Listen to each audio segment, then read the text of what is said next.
can play a role in protecting his heart. Yeah. What does that look like in a healthy manner? It means it should not come from a place of control, but it comes from a place of shelter. Wow. Gosh, she is fine. I have heard a man out loud say that in front of his spouse. And I'm just going to say, that woman will never fully give herself to him. I cannot build something of quality if I'm constantly looking at what my Comparing. husband isn't. Yes. So I train myself physically, and I train myself with my weapons on a regular basis. If I take that seriously, then I'll train 6 or 7 days a week, but I'm not protecting my wife's heart with the same deliberation, with the same intensity, right? And what does that mean?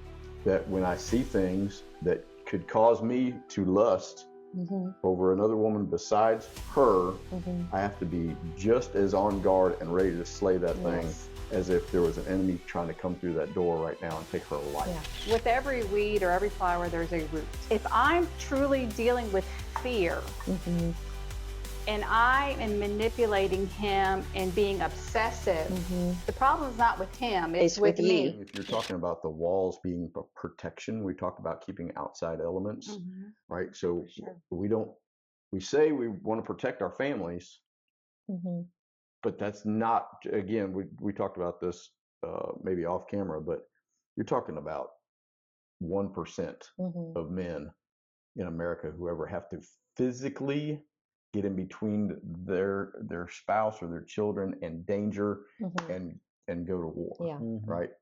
But everybody daily is in a battle with the outside elements. Everyone.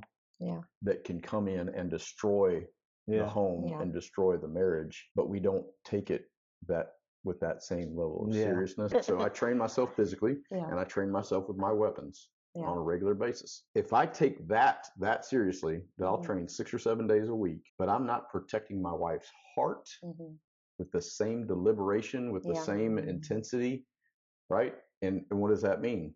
That when I see things that could cause me to lust over another woman besides her, I have to be just as on guard and ready to slay that thing as if there was an enemy trying to come through that door right now and take her life. Lust, Wendy, you said you're not going to get on anybody for 50 Shades of Grey. I will. Yeah. Okay. How damaging is that? Yes. I've never seen any of those movies. I know of them. Yeah. But it'd just be like if David and I were watching something with some like softcore porn in it. Yeah. Where a woman's body is exposed and like there is no way as a human being that I can take that information into my eyes and ears and then not have it. Not think about it later. And then it's in your mind. Does she trust me from that point on? Does she trust that she is what I desire if I'm taking that stuff in freely? Like it's not a big deal? I will take an exception to that. I don't think that you can say I'm following God's principles for my life and then watch the 50 Shades of Grey movie and act like well, that was the purpose of the pastor's talk. He was saying, we are not taking what the word has to say about certain sins. We are not taking ownership of those. That God has a lot to say about the lust of the eyes. I say, if you look at a woman with lust, you've committed adultery. Right. I cannot think of a time he has lusted after another woman. I'm not saying the devil has not tried to throw that at him, but he has never looked at me and said, that woman's fine. She's this. Right. No, that undermines. Let me say something real quick while I'm thinking about it. And I just feel like I need to say this to someone that may be watching. I've seen mostly young men, young married men, okay? I'm talking about married couples, say out loud in front of their spouse, gosh, she is fine. Or it may be a woman that he knows, or it may be a woman on TV. Okay? I have heard a man out loud say that in front of his spouse. And I'm just going to say that woman will never fully give herself to him. Yeah. Never. Yeah. I don't know how she can. No.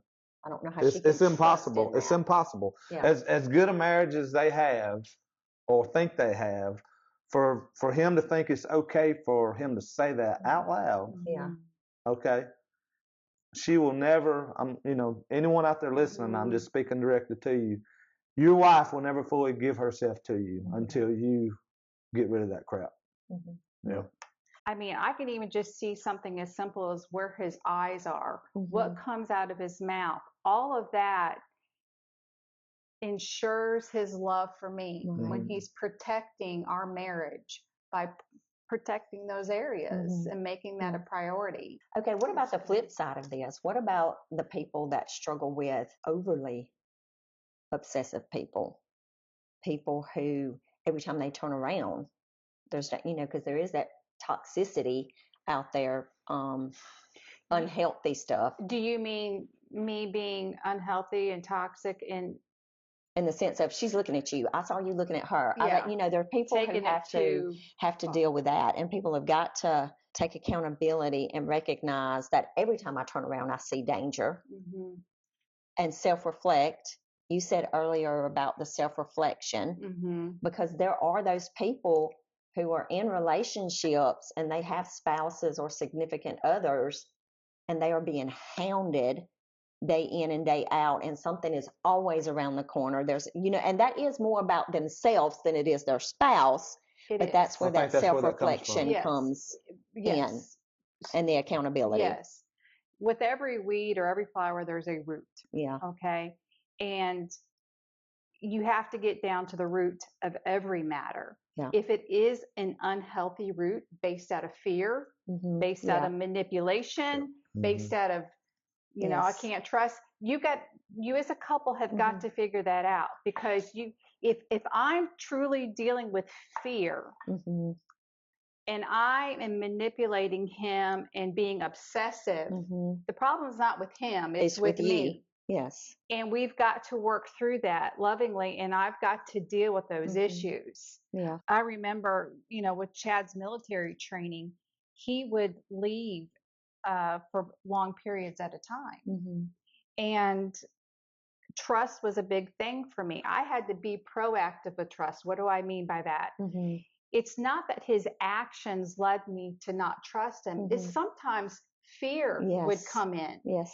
And I would have to quickly address that fear, because I knew that it could grow into something to where I would maybe always be on the phone nagging or doing this or that. Right. And that was the real issue, was my fear. Yeah. So you have to take a deep look at what's at that root. And if it's unhealthy, it needs to go. That fear-based response, though, I think that fear is the key word. I don't think anybody ever gets into that hypervigilance, not having had a negative experience in the past. Right. So, whether it's with that person or prior. For sure. There's no way to sit here and talk about all the aggravating factors that cause that, because we'd be here all day. Yeah. But let's just say, and again, David addressed the men that might be listening to this early. I'm going to address it now. If you men have ever done anything to place that fear there, because you did lust, you did get involved in pornography, you did have an affair, you did get caught sexting somebody that you... Sorry. Did I say the wrong word? Is that like, did it bleep me out? You got to take ownership of that. Yeah. I can't say, oh, come on, that was 3 years ago. Yeah.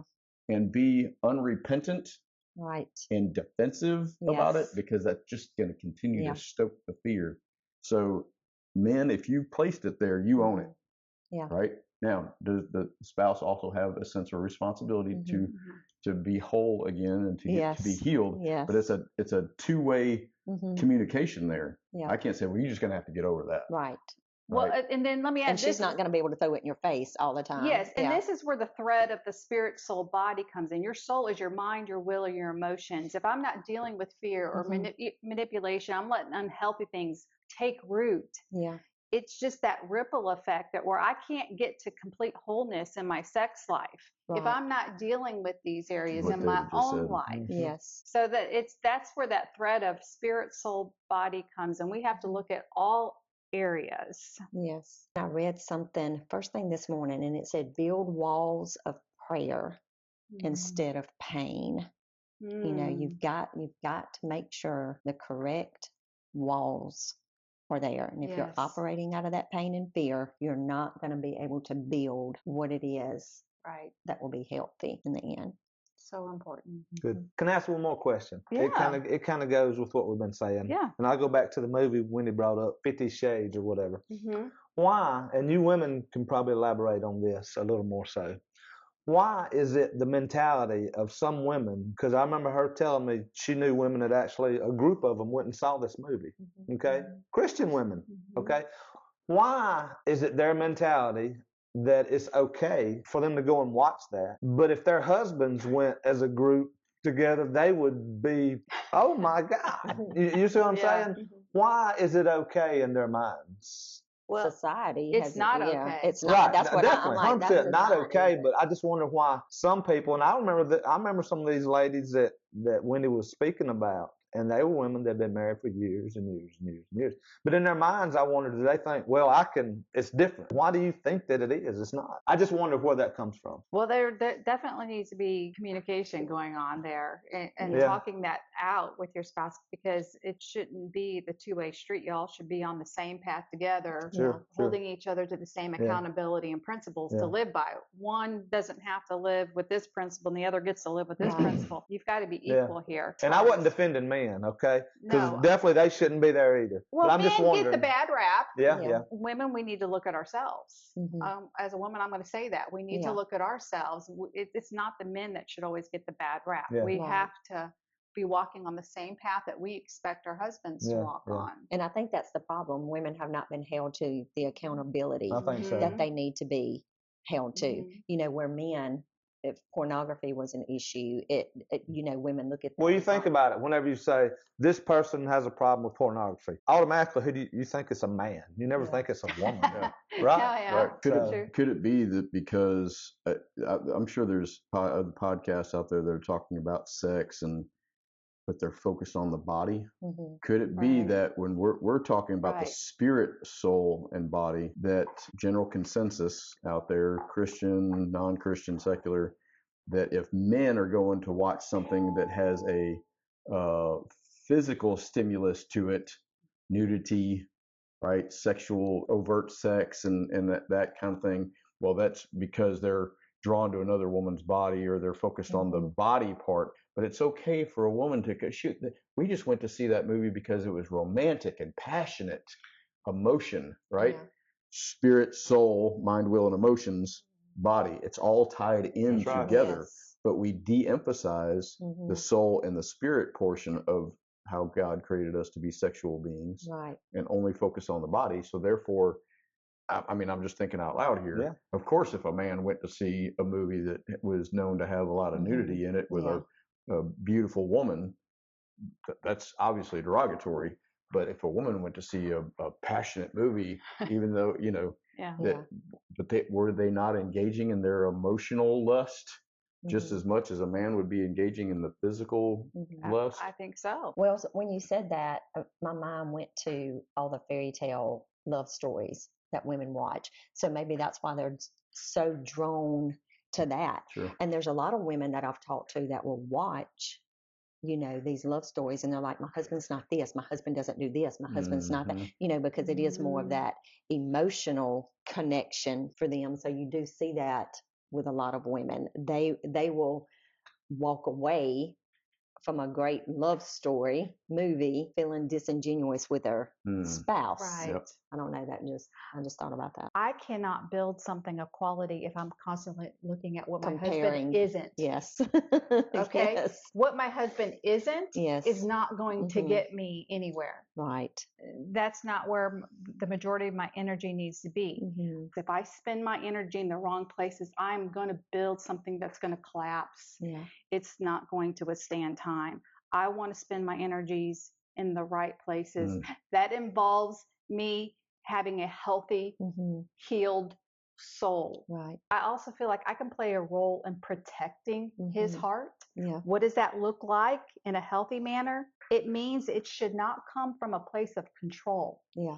But it comes from a place of shelter. The fear, manipulation is not healthy. That's control. Right. But I want to shelter him. I want to protect his heart that way. What does that look like? A place of no judgment. Express his heart desires, his dreams, his thoughts, his ambitions whatever it is, I want to be able to cultivate an environment in which we can protect each other's heart.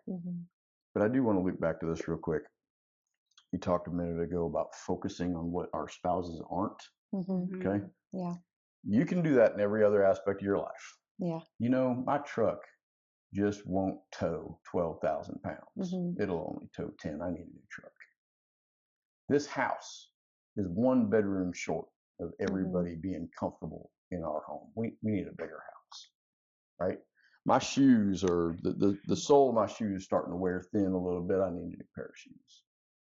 We're not under a covenant ordained by God relationship with our house. Or shoes. Or our truck. Yeah. Or any other physical thing that we focus on all the negatives about and say, therefore I need to get a new one. Yeah. That's good. If I focus on, she has very, very few, but if I focus on her negatives, I can't trade her in for another model. Right. I'm under a covenant, God ordained covenant relationship with my spouse. Yeah. When we allow the lust to come in, whether it's emotional or physical, say, well, my wife won't do that, or she doesn't look like that, and focus on everything that she's not and not what she is. We've conditioned ourselves. Yeah. It's time for a new truck. Yeah. It's time for a new house. It's time for a new job. I'll trade this in for that one, and think that that's not going to permeate into our relationships where we start resenting our spouses and wishing we had something else. I just felt very impressed to make that point that be content with what you have. I'm not like Amy's like going to throw that pin at me here in a second, because I've probably had more cars and motorcycles and trucks than I've had fingers and toes. But you made the distinction between you don't have covenant with those things. Right. So, in my, as I'm getting, me and David are getting a little bit more of the gray in here. Platinum blonde. Yeah, platinum blonde. I love it. I'm learning that contentment is a great thing. And I just want to say 2 things to that. You have to focus on what your spouse brings to the table, and you cultivate that. Yeah.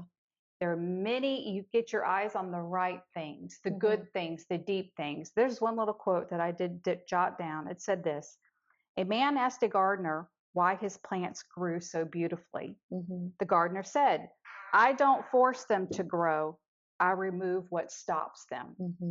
If I can spend my energy cultivating what is so good in him and helping remove what stops him from being so good in those things, there you got a beautiful garden. Okay. If I'm focusing on what my garden doesn't have, it's wrong energy spent. And hopefully this discussion today helps us course correct. We've had to course correct. We have to sit down and have those evaluations and talk about these things. And going back to liberty, we may not have had the huge wide gaps, but we had the small gaps that we've had to shore up. And we have to consistently do that. So walls provide strength. They provide protection. There's a lot of meaning. You sit down with your spouse, figure out what that means to you, and build something beautiful together. Spirit, soul, body, and you will find wholeness.